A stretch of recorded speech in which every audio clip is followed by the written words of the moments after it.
everyone. I am excited. We are talking with Shavon Terrell-Camper. She is a realignment coach, a speaker, a former therapist with over 3,000 hours of coaching experience. She's all about helping individuals build self awareness, emotional intelligence, and leadership from the inside out. She's the founder of Leveraging Your Reality. It's a coaching practice focused on guiding people to create lives aligned with their values, purpose, and potential. She's got a background that bridges therapy and coaching. She's known for a direct, thought provoking style that challenges people to move from survival to intentional living. She works on breaking generational patterns, leading with clarity, and becoming catalyst for growth in your home, workplace, and community. I'm so very happy, Siobhan, to have you. Thank you for joining. Thank you for having me. So, Siobhan, this is Women of Color Rise. So, I asked this question. It's my first question for all guests, but tell me about how you identify and how has that shaped your career path? Absolutely. I identify as a Black female, and it shaped so much of my path. I grew up in New York and Long Island around a lot of strong Black women.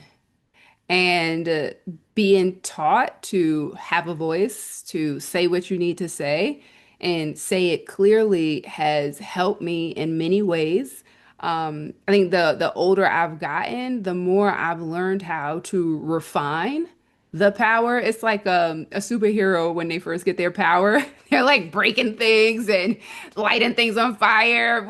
And I think that's what it was like growing up with so many dominant, strong women around me. I had to learn how to harness the power of what I've been taught, and it's guided me so much in my life and career. So, Siobhan, you were a therapist and now a coach. And in your work, you talk directly about breaking generational patterns. Not everyone is as blessed as you, unfortunately, in having strong women figures, models for us about speaking truth, being strong. And so I'm curious, can you talk more about this idea of helping people break generational patterns? What do you mean? Absolutely. I gotta tell you one of the side effects, at least that I've seen in my family, and I've seen it in many families, when you tend to have very strong, dominant women, there are usually fewer men in the family, or there are very beta men in the family. So generational curse in my family is that switch of like learning true partnership with men.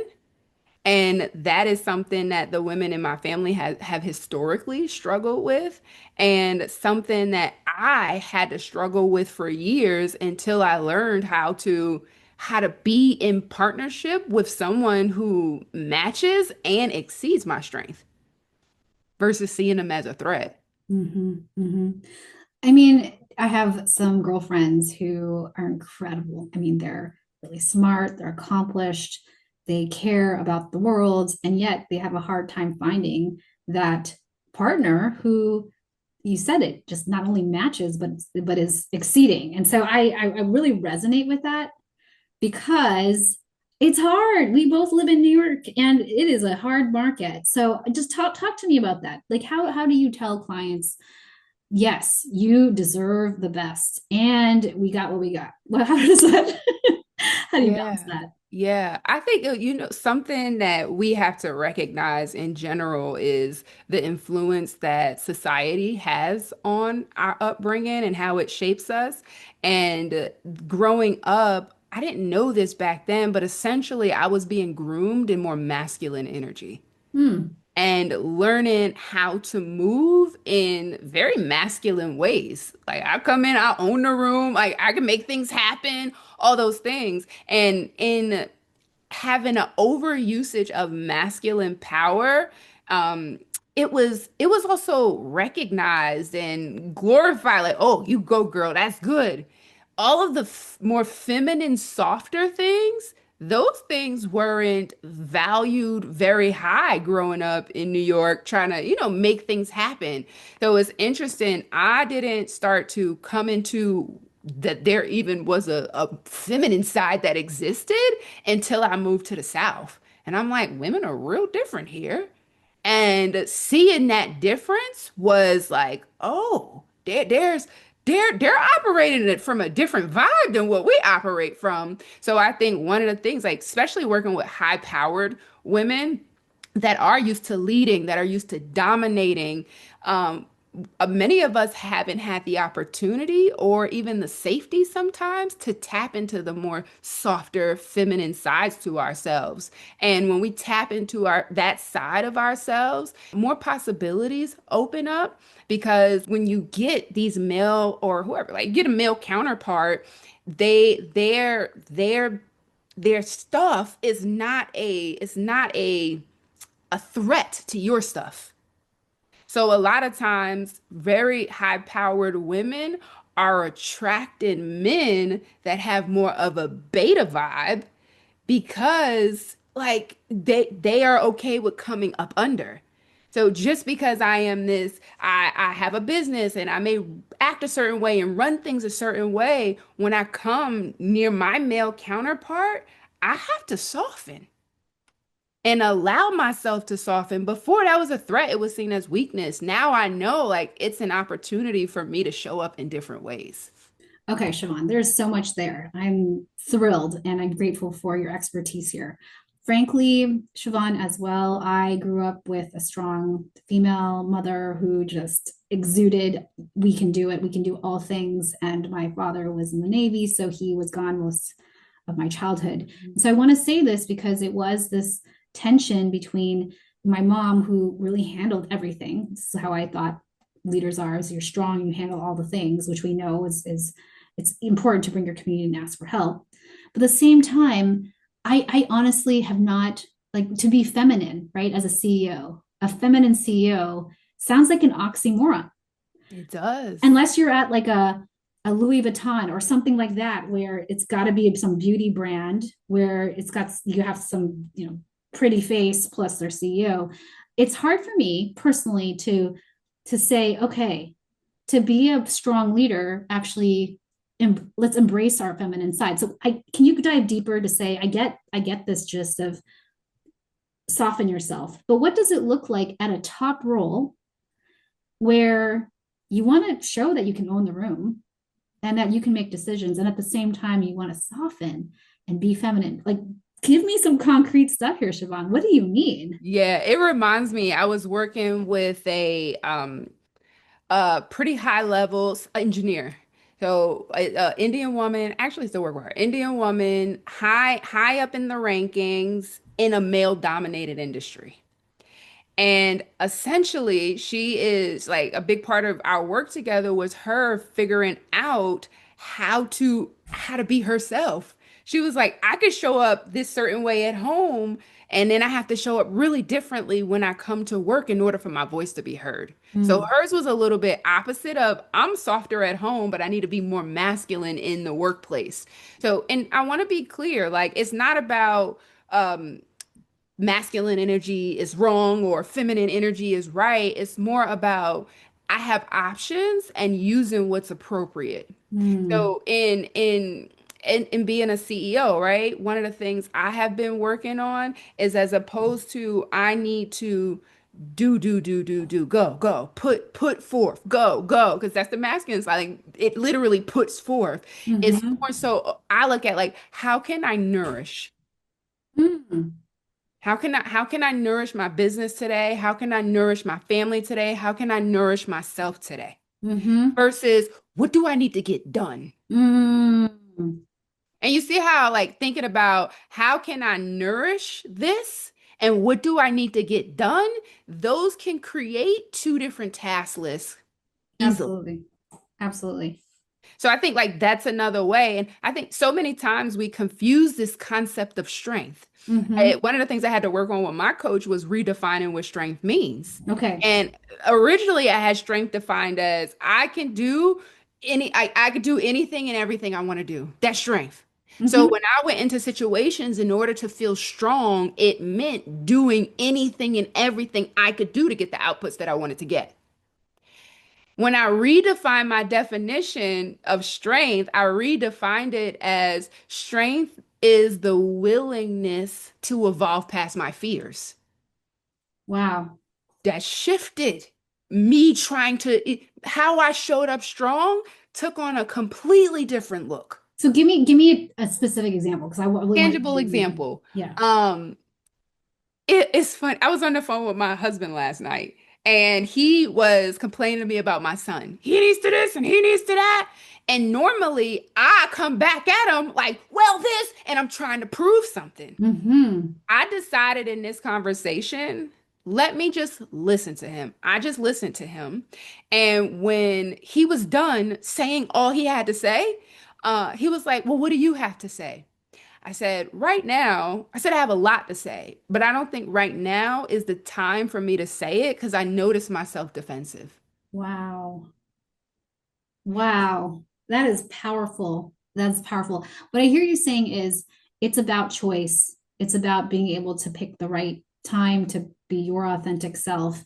And let's stop with these blanket definitions of what is a good leader, what is a strong leader, and actually can you. And I love your definition. I wrote it down here, the willingness to evolve past fears. I mean, talk about strength. I mean, can it get any harder to face fear and actually go past that? So I love this so much. And I also appreciate, Shavon, that you brought in parenting. I mean, I find that my kids are my best teachers. And I don't show my best self at night when I'm not nourished. And we're talking about the kids. And so let's talk about this because, one of the reasons we're both C-suite coaches, I wanted to talk with you specifically is that you said, I'm a coach and I apply coaching to parenting. So talk to me about that. What does it mean to apply coaching to parenting? What kind of topics even do you support people with? hmm So, um, becoming a coach has definitely made me a better parent. And it makes me think back to that whole masculine feminine side of leading. A lot of it has to do with perceived power dynamics. And when you come into the parenting, there is a perception that the parent has a higher dominance than the child. And whenever we're seeing someone less than us, dominating them is what's important. And coming beyond the power dynamics in parenting is a massive step of it's the same thing with that masculine feminine. Like I'm not trying to show how strong I am. Hmm. I'm working to hold space. And in many relationships, including parenting, a lot of times we're not holding space for all of who people are and all of their humanness. We are trying to drive out what's wrong and cultivate and pull in what's right. And that is a tiring relationship. Mm-hmm, mm-hmm. I hear you saying, Siobhan, that it's this need to dominate and show I'm stronger than you. And second, that I'm right. I'm not just more right than you, but I'm right and you are wrong. hmm And that dynamic is unconsciously at play all the time. Often. Yeah. So okay. Imagine that parents can see that. Okay, I don't want to be in this power struggle, and I also don't want to be right. Like that is a to get over that to your definition of strength as evolving past fears. I mean, that's like animalistic, right? Like I want to show I'm dominating, and I want to show righteous is also like I'm stronger than you. So I just want to connect the two because how do you tell a parent with this kid who's 4 or even 12 or whatever age that yes, I am wrong and I'm not stronger than you. I just want to get to that piece because it's not like, yeah, we can accept that and move on. Like, how do you get to a place where that's not the point? That's not true, actually. Yeah, and I think this is the beauty of like embracing that feminine side of we're not trying to prove anything or be right about it. It's more like, let's see what we have here. Um, I think Hmm. parenting like leadership is a lot about influence, and dominating is a way to be influential. It doesn't make it the most productive way to be influential.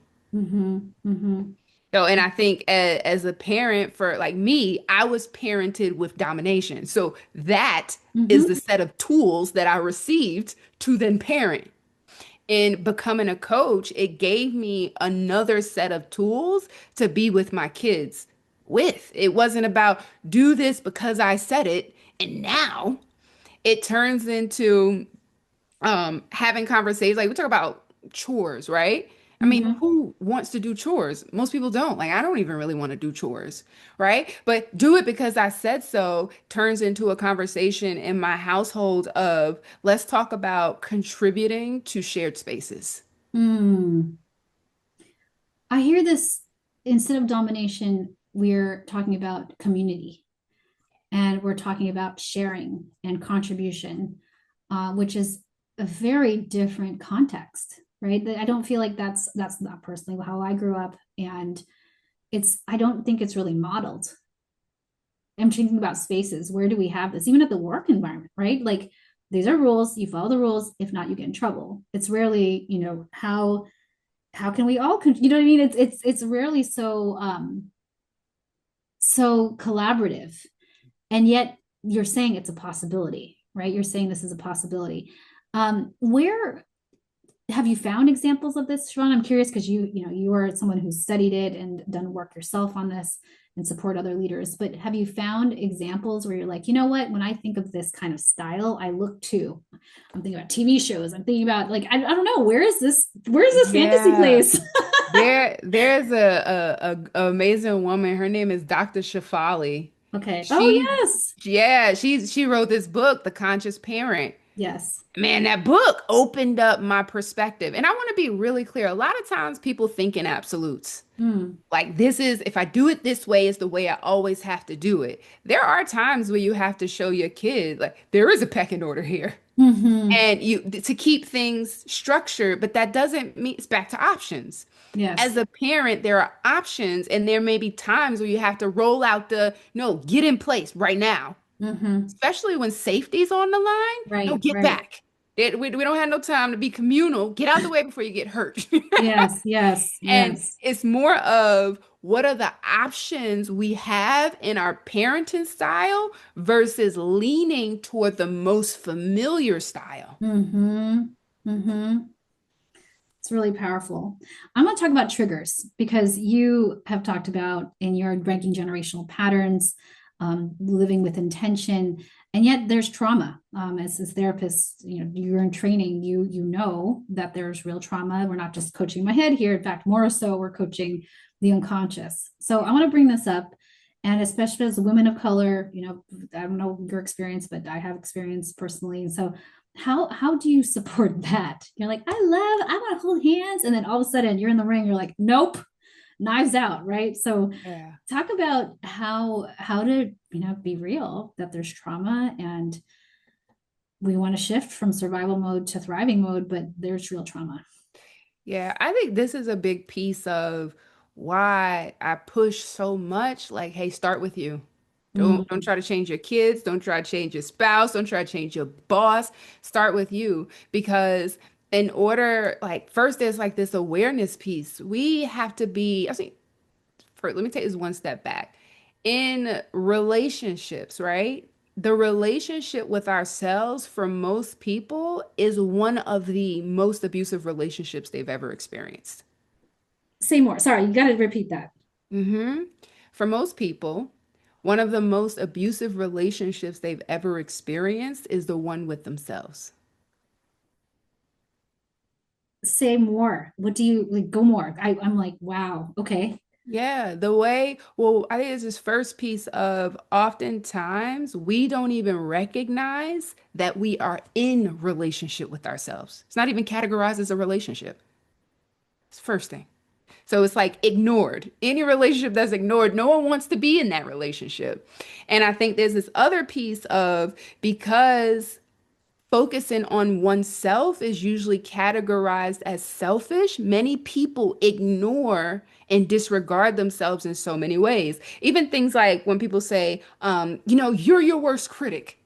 That is language for saying it is okay for you to abuse yourself. Mm.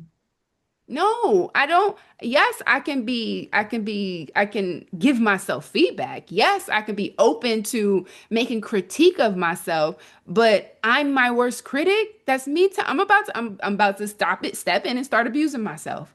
Why did you Mhm. do this? How'd you do it that way? Yeah. And when we're in relationship with ourselves, a lot of things that we say to ourselves in our mind or in private would be unacceptable in another relationship, completely unacceptable. And some of these things we won't even say out loud around other people.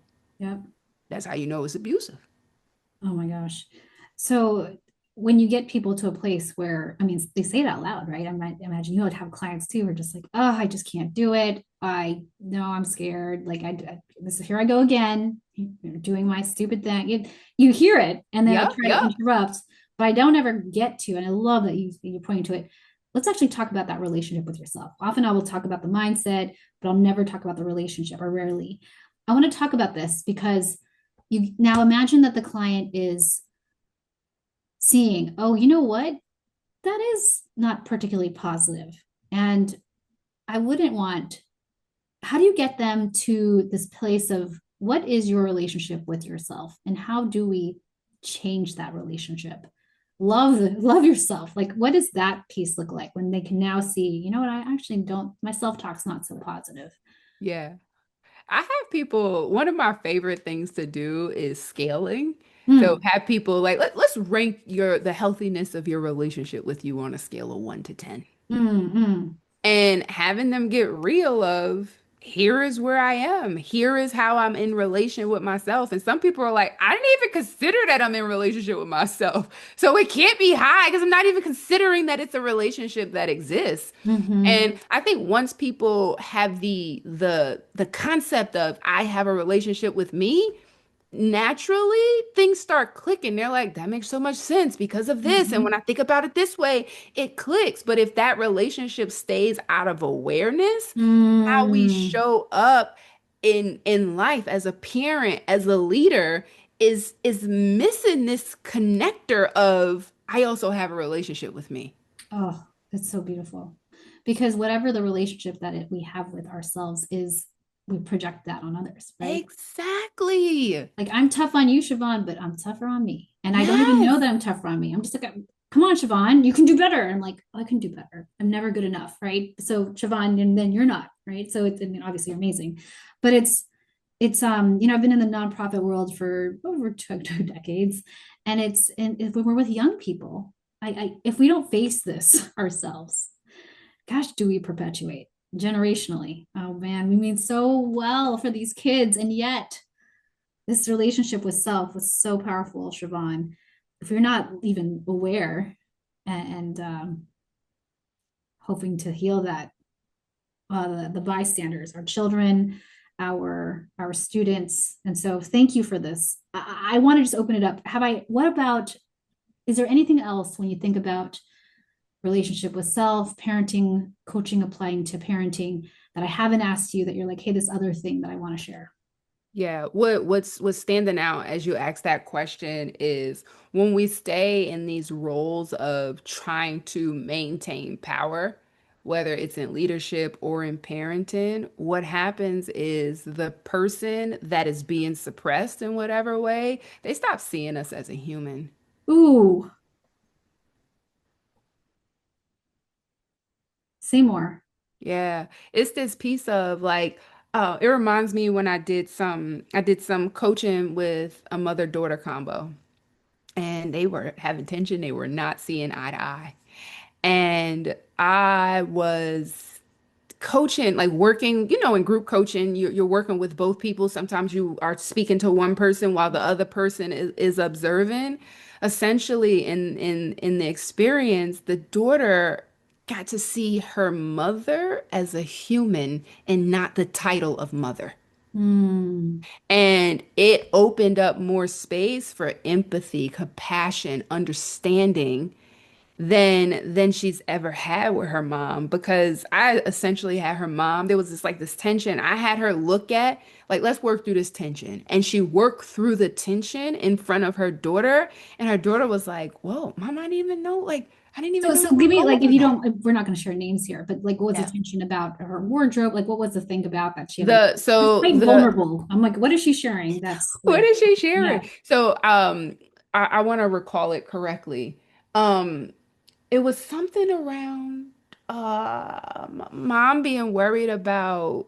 perceived loss of control, like Mm, losing control and trying to keep everything on top of each other. And when the daughter would come in and want to hang out with her in a room, the mom always seemed cold and reserved, and she's just trying to get things done. And the daughter was creating her own narrative of my mom's not available. She doesn't want to hang out with me. She's not busy. I mean, she's busy. Like, I'm not welcome in this space. And the mom was like, no, that's not what was happening.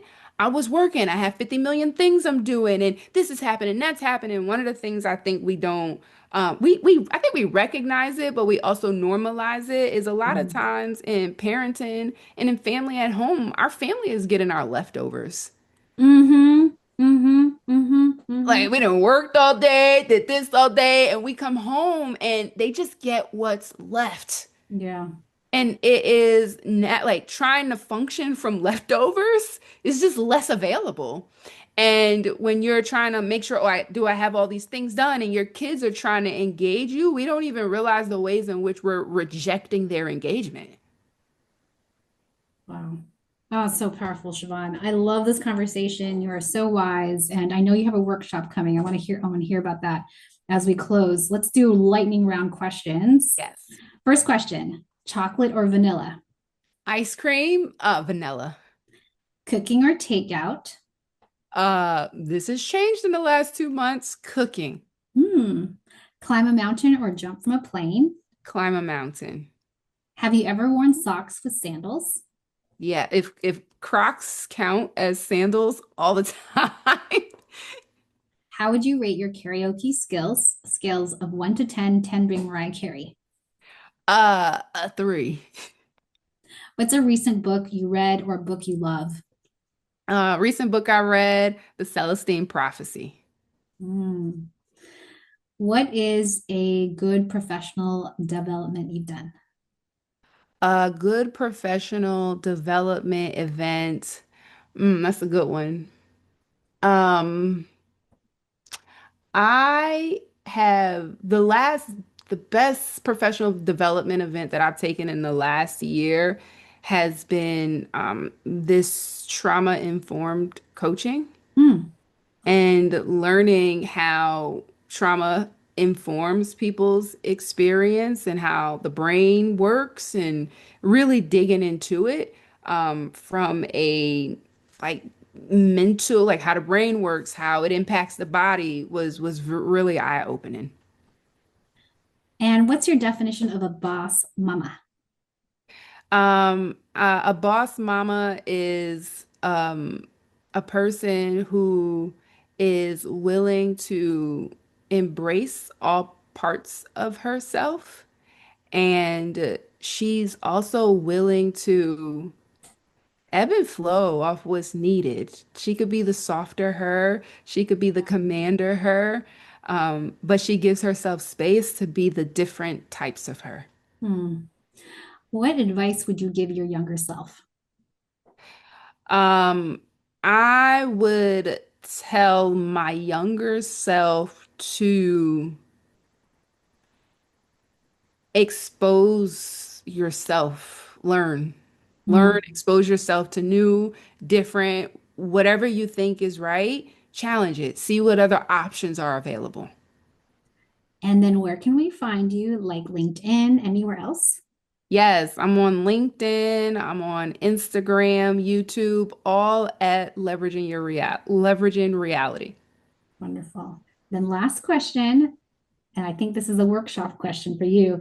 Final ask, recommendation, parting thoughts to share. Yes, something for many years, well over a decade, I have been given workshops in corporate spaces. And a lot of the workshops I give are around the human side of leading. And recently, last month, I was doing a workshop and I started with, we're about to talk about something that most people don't formally learn. And I realized that a lot of the workshops that I give is informal education, listening, communication. They call it the softer skills. And I have recently created a workshop series that is for families, for you to bring me to your home, to your groups. So whether it could be a group of siblings, it could be a group of cousins, it could be a book club, Hmm. bringing me in to start doing workshops so that you all like come together and learn a new set of skills. Oftentimes we know we're deficient in some skills, Mm-hmm. but we don't do things to enhance those skills and get better at simple things. Like my first workshop is listening to understand. Mm-hmm. The skill of listening is not formally taught in Mm-hmm. any education, anything.